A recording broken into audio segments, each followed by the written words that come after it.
first is that they trained their models on more chips than they reported and more advanced chips than they reported. The implications there are really twofold. The first being that that would mean that they are lying about the cost of training their model. And the second being that they would have had to have violated U.S. export controls and would be in some potential legal jeopardy there potentially. Second is that they have stolen U.S. IP, in particular OpenAI, through training their models via distillation of the knowledge in OpenAI's models, and that would have violated their terms of service, also being framed as general IP theft. The third is that they're a national security threat. This is actually kind of similar to the TikTok ban framing. So this would be like data and privacy leaks to China and potentially sowing distrust and division amongst the US.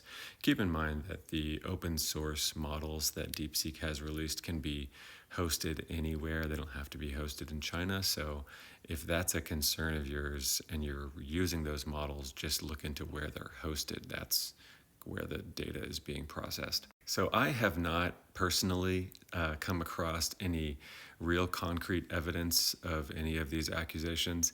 If you have and you know where that is, comment, let me know. I'd be curious to look into that.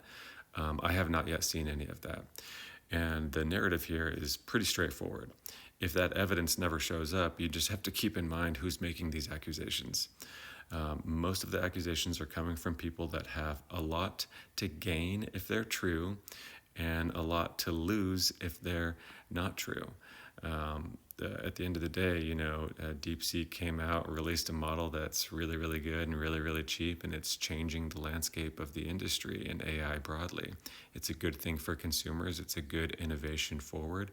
We need this type of efficiency, especially on the energy front, because we're going to be approaching a lot of issues around how we're going to power all these data centers. So DeepSeek may have kind of shown us the way there. So we got to hand it to them and be appreciative of that. It's actually a really good thing. So if you've seen any evidence of these accusations, let me know in the comments. I'll keep following this story. Peace.